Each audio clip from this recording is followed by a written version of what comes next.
That year, I had always done courses in various schools. Every year, I spent at least a week. Usually it's 2 weeks, 3 weeks in school. That's taking me to Harvard, to Columbia, Oxford, Cambridge. I've been to all of them. That year I was going to Kellogg Graduate School to do a program that was for 6 weeks. So in June that year, I went to Kellogg.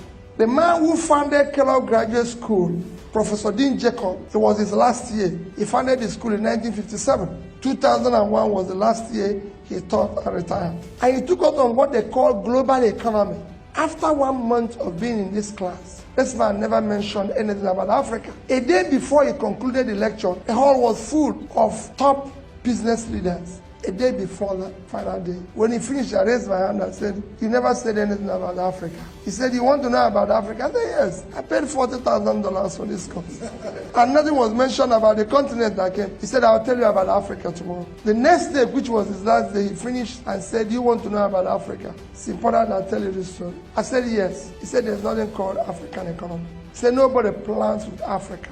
You can imagine how I feel. He turned to me and said, "Peter, can you give me 10, 20-year plan of your country?" The hall was full. I was courageous enough. I said, "Yes," even when I know there was not even tomorrow. Next one for 1 month. I said, "Yes." He said that if you have America, they have 10-year plan, 20-year plan, 30-year plan. You don't see it in African countries. That's it in my country. When I know it wasn't there.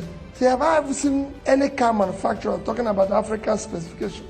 They have European specification, Gulf specification, Asian specification, American specification. You know why? Nobody plans with Africa. He said, "Join me for lunch." So I joined him for lunch. After lunch, he said, "Let's take a walk by Lake Michigan." As we were starting the walk, he said to me, "You have any of your country's currency?" This was 2001. The highest denomination was 100 naira. I brought it out. I gave it. He said, "How much is it?" I said, 100 naira. He brought out $100. He said to me, "Which of these two currencies do you prefer?" I told him dollar. He said, "Why?" I told him that it's 100 naira to $1. So his own is 10,000 naira. My own is 100 naira. So he said I should keep his dollar and take my naira. Took my naira. So he gave me $100 for 100 naira. After we walked a little while again, he turned around to me and said, "Peter, you still have the money?" I said, "Yes." He said, he brought it out again and said, "Which of these two currencies do you prefer?" I told him $100. He said, "Why?" I told him about the rates again. So, "Okay, you keep it, I'll keep your money." He said, "Let's sit down." We sat down. He first proved to me that it costs more to print the naira than to print the $100. Naira have multiple colors. I came back and took it on with Sanusi, and he agreed. Naira have multiple colors, but dollar is just green and white. He said to me, "Peter, do you know why you believe in the dollar and you don't believe in naira?" I answered him again. He said, "No, it's the amount of faith you have in your country. You don't have faith in your country. It's not about rates. You don't have faith in your country. Economy is driven by faith, nothing else. Anybody who tells, I've been teaching this for several years now, is faith, it's hope. That is what those plans I'm talking to is all about. 10 years, 20 years, it's hope. Nobody's sure what is going to happen in 10 years, but countries do give their people hope. But there's a sense of hopelessness in your place. That's why you prefer this currency.